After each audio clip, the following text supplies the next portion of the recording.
Vamos falar um pouco sobre a morte de Judas.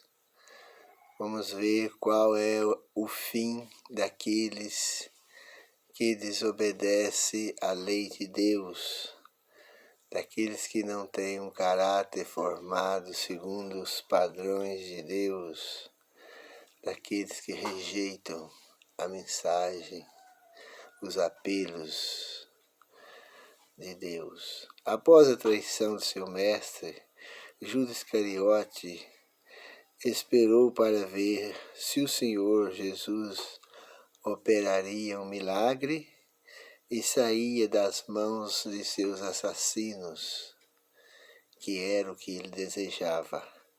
Mas o Senhor Jesus foi amarrado, preso e maltratado.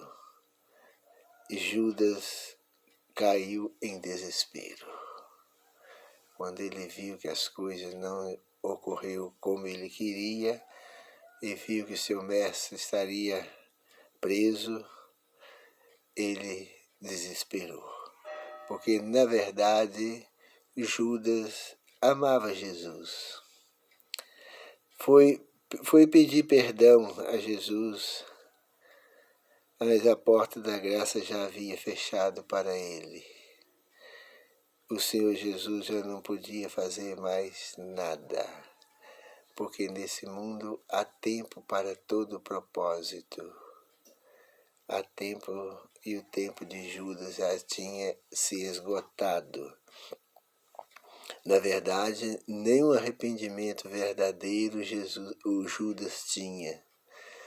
Judas tinha o remorso, sentimento de condenação, sentimento de culpa, sentimento de medo do castigo.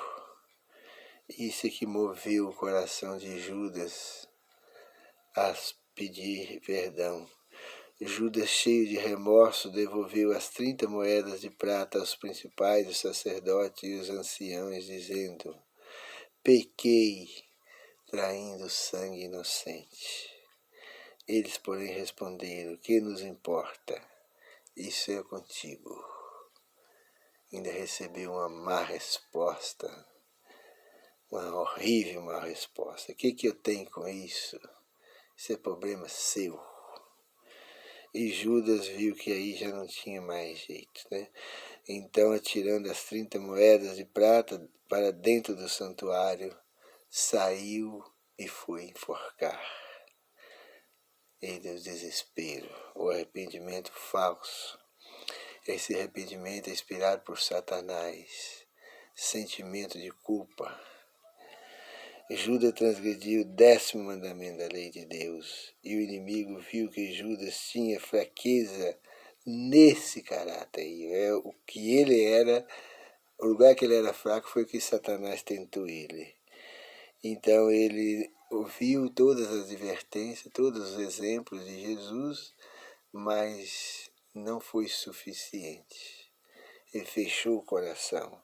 A Bíblia diz que se a pessoa peca depois de ter conhecimento do pecado, não há mais perdão para os seus pecados.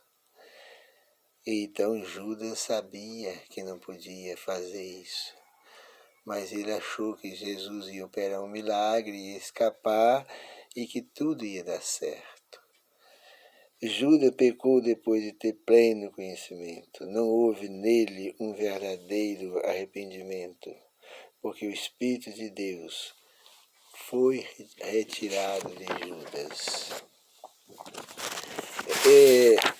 Atos 1:8 e 1:18 diz: depois de enforcado, Judas, precipitando-se, rompeu pelo meio e suas entranhas se derramaram. Segundo a história, a corda que Judas estava enforcado, ela arrebentou. E Judas precipitou lá de cima e caiu e arrebentou-se. E os intestinos dele estavam derramados para o chão.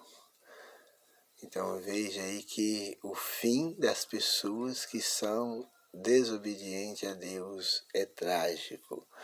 Eles colocaram outro discípulo no lugar de Judas, chamado Matias. O caso de Judas foi não foi um caso isolado. Se hoje as pessoas transgrediam um dos 10 mandamentos, como Judas transgrediu voluntariamente, perde a salvação e vai ter um fim igual ou pior do que o de Judas. Judas foi o 10º mandamento que ele transgrediu. E outros transgridem o 8º, que é levantar falso, outros o 7º mandamento, que é adultério, e outros negam o 1º mandamento. O 1º mandamento é o mandamento que mais as pessoas negam. É o 1º mandamento que coloca, quando as pessoas negam, coloca a Trindade acima do 1º mandamento. Mas essas pessoas que negam o 1º mandamento para ter uma Trindade, para adorar uma Trindade, eles vão ter um destino igual de Judas ou pior.